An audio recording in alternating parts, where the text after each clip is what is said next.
Tú puedes durar 20 años haciéndole guerra a la tiniebla, pero él simplemente espera de esos 20 años, dio 15 segundos para golpearte. El pecado que tú acaricias hoy es el mismo que mañana te destruye la comunión con Dios. Arrepentimiento no se trata de cómo tú te sientes con respecto a tu pecado, sino en qué posición está direccionado tu pie. No puedes vaciar tu vasija para financiar la comodidad de otro que nunca pagó el precio. Dios le bendiga, Dios le guarde de una manera especial, mi hermano Eri. Amén. Estamos nuevamente en tiempo de delicia. Dios bendiga a mi esposa, a mis hijos, de una manera especial, ya que ellos son el motor de arranque de mi vida. Amén. También Amén. Dios bendiga a mi familia, a mi esposa, a mi hijo, que está aquí detrás de cámara, y también esta comunidad de los maestros donde estamos haciendo este programa. Eri, nuevamente en tiempo de delicia, yo quiero que la audiencia que está ahí sepa algo. Y es que nosotros nunca venimos aquí a hacer un debate teológico, sino a traer una palabra que sea edificante para aquellos que están escuchando el programa. Y hoy hay un tema bien interesante, Eri, y es hablar de la caída de un líder, hablar del tema de Betsabé y de David, del pecado, el arrepentimiento, el obedecer al Señor y aprender a escuchar la voz del Señor. Eri, hable usted ahí, hermano, es un conversatorio. Amén. Ese tema es un tema muy apasionante porque el liderazgo todos los tiempos se ha visto impactado o combatido por ese tipo de ataques. Algunos líderes caen por el dinero, otros líderes caen por las faldas, y es un tema de carácter. Vamos a ver qué dice la palabra, qué dice la cultura hebrea, qué dicen los textos con relación a esta historia de David y por qué sucedió como sucedió esto.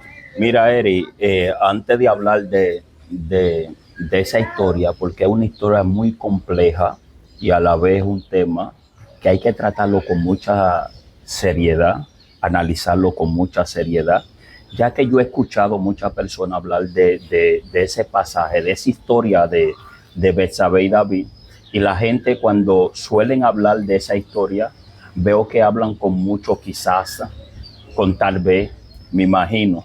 Y cuando tú interpretas la palabra del Señor con la palabra quizás, tal vez, me imagino, estás jugando con el destino del pueblo. Yo he podido aprender a lo largo del tiempo en el Evangelio, Eddie, que la traducción de un texto es la interpretación de quien traduce. Y el que traduce muchas veces tiene cierta creencia y a la hora de traducir el texto bíblico o el pasaje bíblico, a veces lo que él cree influencia el texto. Entonces, es bueno saber, Eric, cuando a la hora de hablar de temas como tan complejos como de David y Betsabé, de traerle niveles de conciencia a la persona que puedan entender el texto a la luz. Y yo quiero también que la gente sepa que ese tema tendremos que hablar del arrepentimiento, de obedecer y del pecado. ¿Por qué? Porque David, cuando tuvo la caída, podía devolverse, pero siguió y vimos la tragedia que se cometió. Y el pecado que tú acaricias hoy es el mismo que mañana te destruye la comunión con Dios. Vivimos en un mundo donde tenemos que estar todo el tiempo cuidándonos, tratando de no pecar, tratando de hacer las cosas correctas, pero la santidad no consiste en no tener lucha, sino en matar por lo que Cristo murió para poder vencer lo que amenaza nuestra alma. Que es espiritual y que está de continuo, como dice el apóstol Pablo, una lucha viva del espíritu y la carne. El rey David, entiendo que estuvo en una fase de debilidad espiritual por lo que plantea el texto, y ese descuido espiritual que lo distanció de sus funciones como rey. De acuerdo al contexto cultural, los reyes tenían que salir en primavera hasta los meses de julio, agosto y quizás finales de septiembre, porque ya de ahí en adelante entraba lo que era el invierno. Entonces eso coincidía con las épocas también de la cosecha, las avanzadas de los reyes debían de tener provisión. Tú no ibas con 10,000 o 20,000 hombres al campo de batalla sin tener trigo, sin tener cebada, sin tener agua, sin tener un rebaño. Entonces, en épocas de primavera, todavía quizá entrando en verano, pero ya al llegar otoño-invierno, ya los reyes se retiraban y se iban limitando al tema de la acción bélica. David, en el tiempo en el que debía estar en la batalla representando al pueblo, ¿verdad? Porque el rey, además de representar moralmente al ejército, era también un deber delante de Dios, porque a diferencia de los babilonios, que eran dioses en la tierra, ellos eran los que representaban a Dios, pero un rey del pueblo de Israel era un siervo de Dios. Vemos que los profetas iban a hablar con los reyes y le daban lineamientos. Mira, Dios te mandó a decir tal cosa. En un pueblo no creyente de Adonai, no existía eso. Ellos eran todopoderosos. Entonces, esa diferencia entre David y los otros reyes y su actuar en el tiempo en el que él debía estar frente a su ejército, dándole valor moral y presencia a su ejército, él no estaba cumpliendo. ¿Qué tú dices de eso? Mira, Eri, buen aporte lo que tú acabas de aportar, muy interesante. La Biblia dice que era un tiempo de ir a la guerra y David no fue a la guerra. El rey David no fue, sino que mandó al ejército y se quedó. Hablaste de lo que es el contexto también cultural y todo, y todo. Pero es bueno saber, Eric, que el Jerusalén de hoy no es el Jerusalén del ayer. Nadie te explica el contexto geográfico del Jerusalén en tiempo de David. El Jerusalén en tiempo de David estaba construido sobre colinas. Las colinas son elevaciones naturales de terrenos más pequeños que la montaña, podríamos decir cerros. Los cerros representan formas redondas, pero también tienen pendiente perfilada, Eric. Y ¿qué te quiero decir con esto? Es que la gente eso le daba una facilidad, como tenía forma redondeada los cerros, la colina, entonces la gente podía construir casas en las colinas o en los cerros. Pero por eso que Dios le dice al pueblo de Israel, cuando ustedes edifiquen casa nueva, harán pretir a su terrado. Lo que Dios le está diciendo al pueblo ahí es que cuando ustedes construyan en esas zonas rocosas que están en colinas, Dios quería preservar la vida aún en la construcción. Dios le dice al pueblo, ustedes van a tener que hacer un vallado de piedra, van a tener que hacer muros para tratar de preservar la vida. ¿Por qué? Porque las pendientes eran perfiladas. Incluso una baranda en el techo. Exactamente. Entonces, ¿qué pasa ahí? La casa, principalmente en la ciudad de David, eran hechos de piedra, con los techos planos y el terrado, y los terrados eran espacios semiabiertos y los patios eran internos. ¿Qué sucede, mi hermano Eric? Mi casa, como estaba construida en una colina, podía estar por encima de la suya o la suya por encima de la mía. Lo que no era permitido, mi hermano Eric, es que tu casa estuviese posicionado por encima del palacio del rey. El palacio tenía que quedar por encima De todo. de toda la casa. O sea, desde el palacio todo se veía abajo, los terrados de la casa. Y aquí hay un punto bien importante, y es que la Biblia dice que al caer el sol, David se levantaba, y cuando se levantó se estaba paseando por el terrado.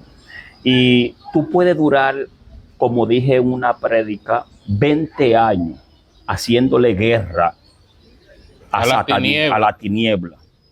Pero él simplemente espera de esos 20 años, dio 15 segundos para golpearte.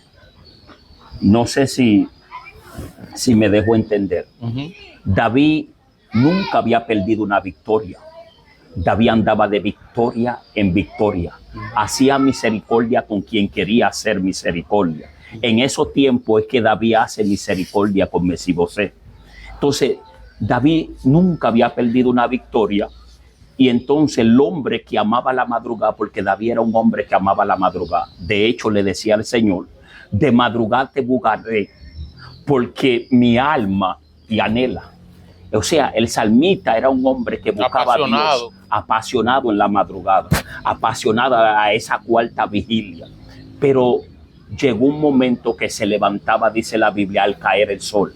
Cuando vemos al caer el sol, estamos hablando de 4 a 3 de la tarde. O sea, el hombre que amaba la madrugada se está levantando de 3 a 4 de la tarde. O sea, que ya ese hombre tenía un descuido. Entonces, al subir al terrado, al techo, en el techo tú puedes ver Pedro, que desde ahí Pedro subía al techo, al terrado para orar. De ahí vio el lienzo. Pero también desde el terrado tú podías contemplar la naturaleza, y eso te inspiraba a tú escribir poesía, salmos. Entonces, el salmista David, aunque tenía el descuido dentro, él subía, porque hay un momento en nuestra vida como hombre de Dios, y esas mujeres también que buscan a Dios, hay un momento en tu vida que tú bajas, porque tú un camino de alta y baja.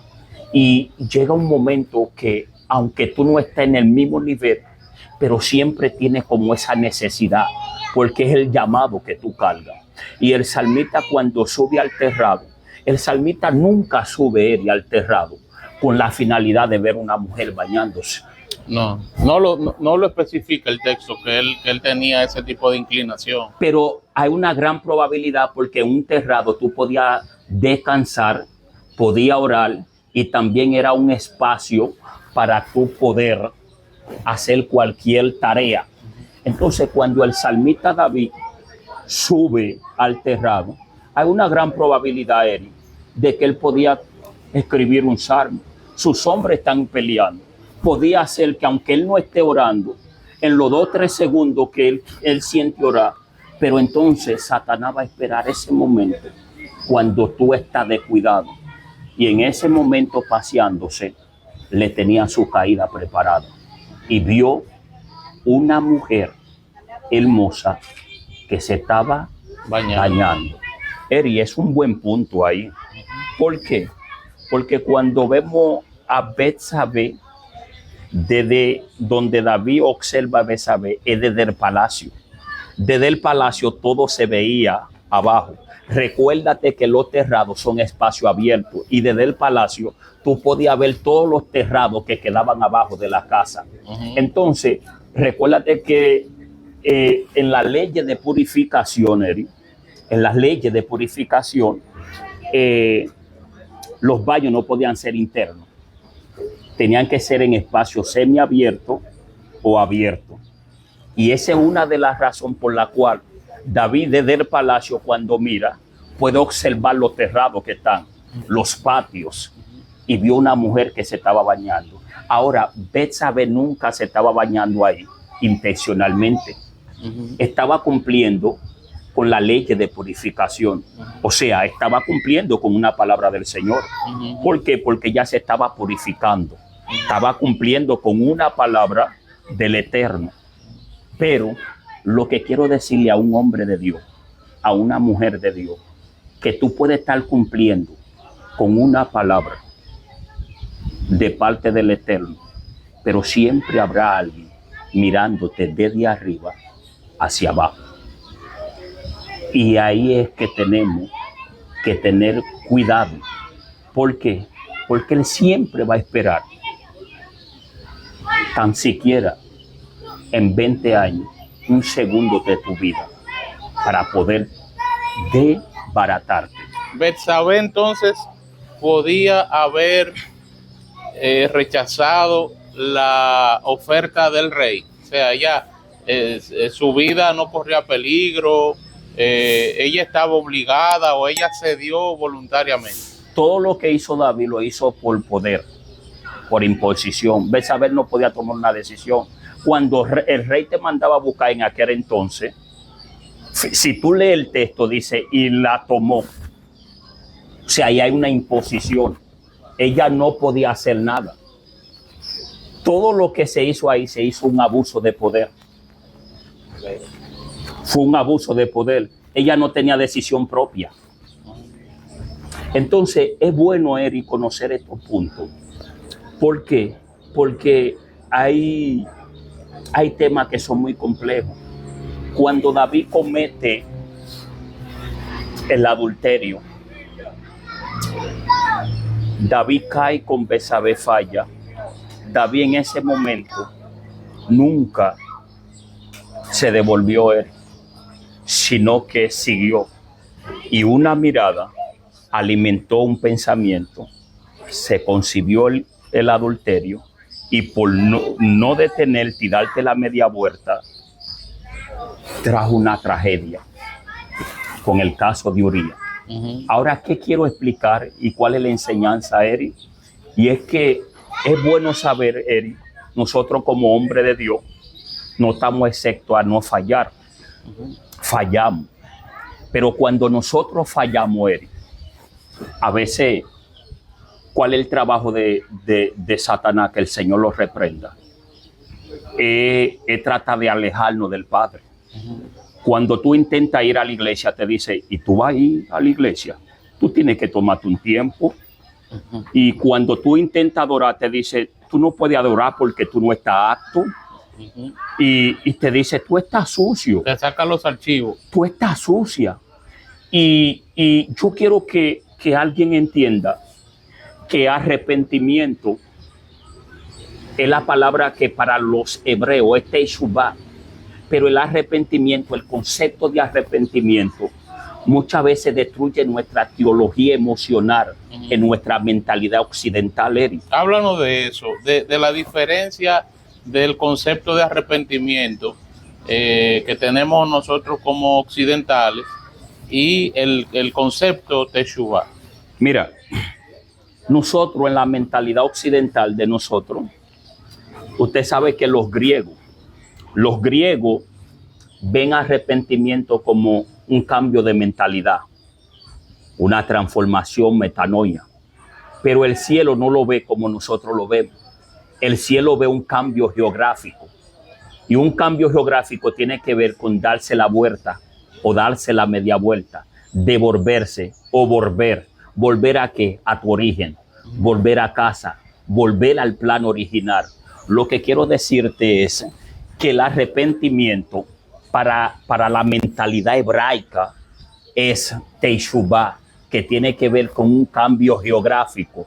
Lo que Dios te está haciendo entender, que en el lugar donde tú caíste, no te quede ahí. Simplemente tienes que alzar el talón y dar un giro y devolverte y regresar como hizo el hijo pródigo.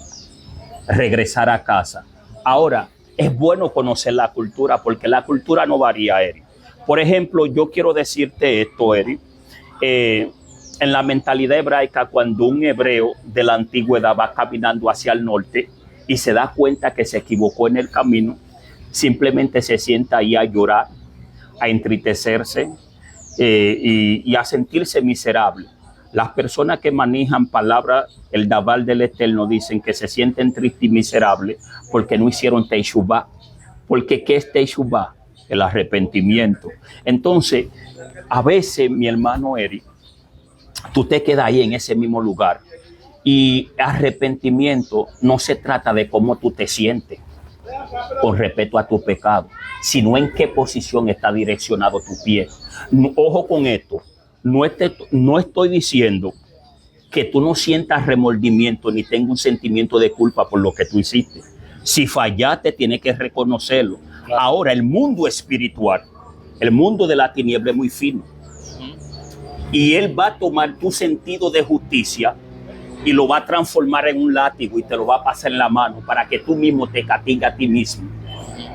Yo no podía hacer esto, pero Dios lo que te está diciendo, ya lo hiciste, está en el lugar equivocado. Simplemente tiene que cambiar, girar, darte la vuelta, porque el viaje de regreso es un solo movimiento. Girar a él y volver a casa. Ya fallaste. Sí. Pero Satanás es experto tomando ese sentido de justicia. Y hay algo que yo quiero, Eri, ante la gente, Eri, desconocen esto, lo que es el lenguaje del cielo. Así como hay miembros de tu cuerpo que están interconectados con otro miembro, así en el mundo espiritual, el oído, hay un código que es el oído conectado a los pies. No sé si tú manejas ese código. No lo había oído. Pero el oído conectado a los pies, Eric, tiene que ver con el oír y el hacer. El oír y el hacer, Eric, son exactamente la misma cosa.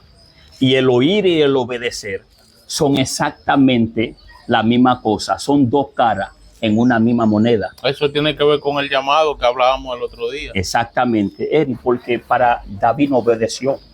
Entonces el obedecer no tiene una palabra independiente, sino que se utiliza la misma palabra que Shema, que es oír, para obedecer. Por eso que el oír y el hacer son exactamente, y el obedecer son exactamente la misma cosa.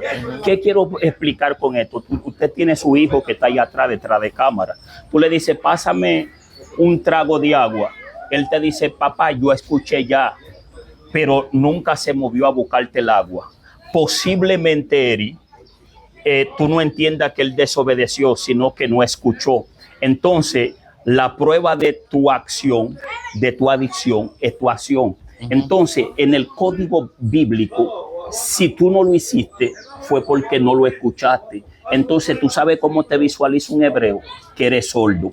Entonces, porque separaste el oír del hacer. Entonces, ese fue el problema de Saúl.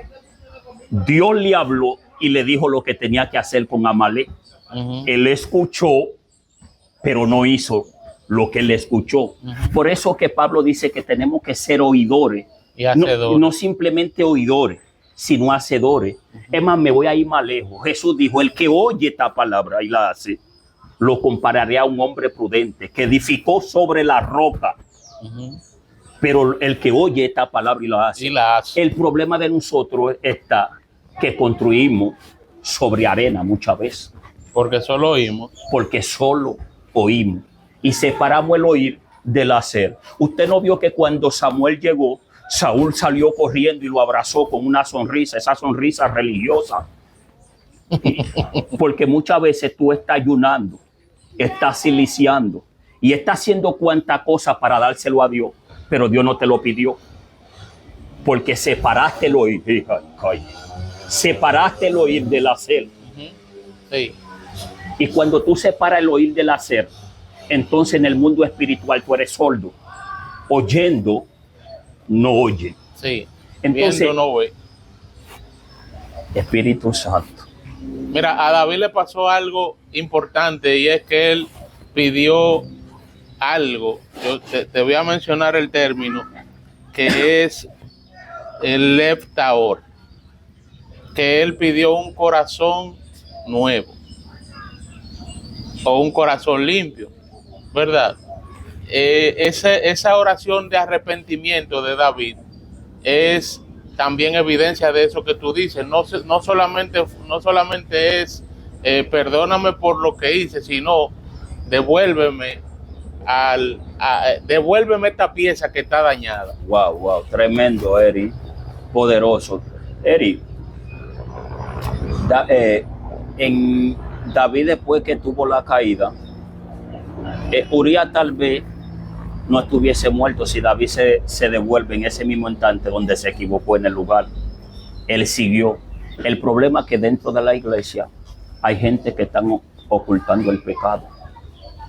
Y cuando tú estás ocultando el pecado, entonces va a haber problemas. Tienen todo fríamente calculado. Y no, es que la paga del pecado es la muerte. Entonces, lo que yo quiero decirle a un evangelista, pastor, misionero, estamos viendo lo que está pasando en Venezuela ahora. Nosotros no estamos peleando entre nosotros mismos. Nosotros mismos estamos hablando del otro hermano, el otro hermano está hablando de nosotros. Tenemos que pararlo ya, porque Cristo está a la puerta. Y la gente se está perdiendo en idolatría, en hechicería, en oscuridad, cuando la iglesia debe ser luz y sal. Amén. Eri, y es lamentable cuando nosotros en el lugar donde nos equivocamos seguimos justificándonos. Y yo pude aprender, porque a veces el mundo te hace entender que la altura es tú tener un título o una cuenta bancaria o estar ante los púlpitos. Y estar en la altura, el cielo te enseña que es estar de rodillas. ¿Por qué? Porque Cristo se agachó para lavarle los pies a aquellos que estaban llenos de porte y de orgullo. Porque antes de la exaltación debe venir la humillación. Entonces, David, en el lugar donde se equivocó, David no se devolvió de inmediato. Y por eso que el pecado llega hasta la vida tan grave que toca a Urías, porque no se devolvió, quería justificarse. Por eso que tú ves a David que le dice al Señor más adelante: Señor, tú amas la verdad en lo íntimo. Y le dice: el pecado siempre está delante de mí, pero enséñame a hacer tu voluntad. Y le dice: devuélveme el gozo de la salvación, porque sintió que perdió eso. Podemos... No aparte de mí tu Santo Espíritu. No aparte de mí tu Santo Espíritu. Entonces el problema es que nosotros, y yo quiero salvarme, yo quiero hacer la cosa, Señor, te fallé, hice algo que no te gustó, pero yo quiero que tú me perdones y yo quiero ser una nueva criatura. Yo quiero darme la vuelta y entender que tú vienes pronto y que necesito tener un arrepentimiento. Nosotros estamos enganchados a nuestro orgullo. Usted sabe tanto, hermano, Eri, nosotros también, yo me incluyo, con raíz, con amargura. Y Pablo interpreta la amargura como una raíz. Y la raíz crece silenciosamente debajo de la superficie. La gente te está abrazando, pero su corazón está endurecido. Y Dios quiere que nosotros rompamos con esto, porque estamos viendo cuánto sismo está pasando. La gente está pendiente a cuántas cosas. Y yo le dije: Señor, yo quiero salvarme. Yo quiero que tú salves a mi esposa, que tú salves a mis hijos, que tú salves a todos los hermanos. Señor, tráenos al arrepentimiento. Tráenos, Señor, al arrepentimiento. Y la gente está pendiente a tantas cosas. Y nosotros estamos haciendo un llamado. Y el llamado que hacemos, tanto a los evangelistas, a los pastores, a los misioneros, que volvamos otra vez, que se devuelvan. Si tú sientes que tú has fallado, devuélvete. Si tú sientes que estás haciendo las cosas mal y sigue y te ve fluyendo y te ve haciendo las cosas por hacerlo, no lo hagas. Cristo viene pronto. Estamos viendo todas las muestras. Esto no se trata de una palabra profunda, no se trata de nada sino llamar al arrepentimiento, que la iglesia despierte. Y que seamos buen testimonio de Jesucristo, no que seamos piedra de tropiezo, porque un evangelista que vende el evangelio, un predicador que pone una cuota o una tarifa para ir a predicar a un lugar, un cantante que exige un rider como si fuese un cantante mundano, que no, que yo quiero fresa, que quiero... Estamos en tiempo de delicia. que quiero unos besitos de coco, que quiero una botella de champaña, que quiero toallas, que quiero en el camerino, quiero tal o cual tipo de agua. O sea, estamos confundiendo digamos, el ministerio o el servicio al Señor con una carrera secular en ese sentido. ¿Qué tú piensas de eso? Eri, los puntos que tú tocas son puntos muy interesantes, tienes que beber jugo. Estamos en tiempo de delicia, Eri, y no podemos, tenemos que beber jugo. Está muy refrescante. Eri, esa gente, yo no lo voy a juzgar. Ya ellos tuvieron su recompensa y un día, tú sabes lo que el Señor le va a decir, apartado de mí. Ahora que yo como hombre de Dios, yo puedo estar aquí ahora mismo, como le decía a un hermano mío que está detrás de cámara, yo puedo compartir la Torah contigo ahora mismo, el Dabar, la palabra, porque las palabras son códigos. Son códigos y están formados por números, energía y ¿qué te quiero explicar con esto, Eri? Yo lo que no comparto es el aceite. Mi aceite yo no lo comparto con nadie. De que una imposición de mano, porque la Biblia, ¿por qué? Porque es que estamos viendo demasiada gente con una característica muy sagaz. Eri, el reino de los cielos es semejante a 10 vírgenes. Habían 5 prudentes y 5 insensatas. Y dice que salieron a recibir el novio, ¿verdad? Y la insensata tomaron su lámpara consigo. Más la prudente tomaron ¿qué? Su lámpara y consigo aceite también. Tomaron la vasija con aceite y luego su lámpara. Y salieron a recibir al novio. Ahora no se sabía si era la medianoche que llegaba, si era el anochecer, si era en la cuarta vigilia o si era en la mañana. Lo que sí sé es que siempre nosotros hemos tratado de hacerle entender a las personas que la insensata no tenían como aceite. Ellas tomaron su lámpara y su lámpara tenían aceite. Ahora bien, cuando llegó el anochecer, la medianoche cabecearon y todas se durmieron, pero las lámparas de ellas se estaban apagando y para que se apagaran era porque estaban prendidas. Y el esposo estaba tardando, parece. El problema fue que ellos llevaron aceite, pero llevaron aceite contado, a lo justo. Contado ahí. A lo justo, Eri. Y el problema... En recelo, andan en recelo. ¿Y cuánta gente no van a la congregación? El culto termina a las 10 y llegan con su aceite a lo justo, pero entonces el mover entró después de las 10. Por eso hay gente que cogen su Biblia y quieren irse ya. Pero entonces sin saber que se pierde. Se metió la brisa, Eri. El amado. Entonces, ella, la insensata, tenían aceite, pero a lo justo. Pero las prudentes, antes de tomar la lámpara, tomaron vasija con aceite.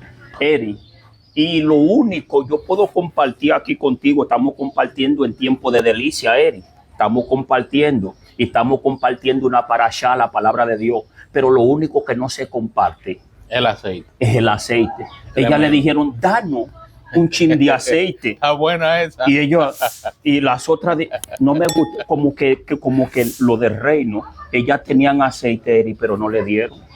Y no se ve como bonito eso, ¿verdad? Pero si somos evangélicos, yo necesito. Eso, ¿verdad? Si yo soy evangélico y yo tengo este jugo aquí, tú no tienes. Vamos a dividirlo. Pero el aceite no se comparte porque te puede costar la salvación. Tremendo.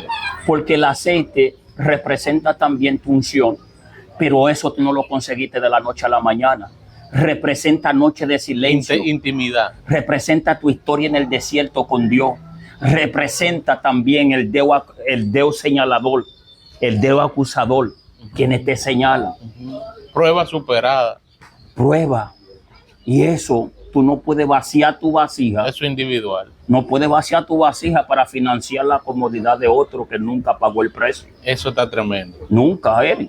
Entonces, Eri, esto está bien interesante. Entonces, esos evangelistas que fluyan por ahí, pero yo no comparto. Yo comparto una parasha, una palabra contigo, pero lo que me puede garantizar la salvación, si tú quieres como desviarme de ahí, yo mejor me voy y no sé qué pase contigo, pero yo necesito cuidarme. Amén. Dios te bendiga, Eri. Dios te Amén. guarde Esto está y tremendo. y que la paz del Señor Sea con todos nosotros y nuestra familia y todo el país. amén, amén. Oramos por Venezuela, oramos por todos esos padres de familia, esos damnificados y familiares en general que han perdido algún ser querido. Animamos a los hermanos a que si hay alguien a su alrededor o alguna institución que puede recibir donativos para apoyar a nuestros hermanos y a todo el pueblo venezolano en esta tragedia, pues pueda también manifestar su amor. Dios le bendiga, Dios le guarde, estaremos en oración y nada, y que la paz del Señor esté con el pueblo venezolano y con la República Dominicana y las naciones completas, y que sea el Señor teniendo misericordia del mundo. Y que reconozcan a Cristo, porque Amén. eso es la clave. Nosotros como pueblo dominicano sabemos que nuestra protección es el Señor, y por eso hemos sido librados de muchas tragedias. Así que pueblo de Venezuela, busca de Cristo. Amén.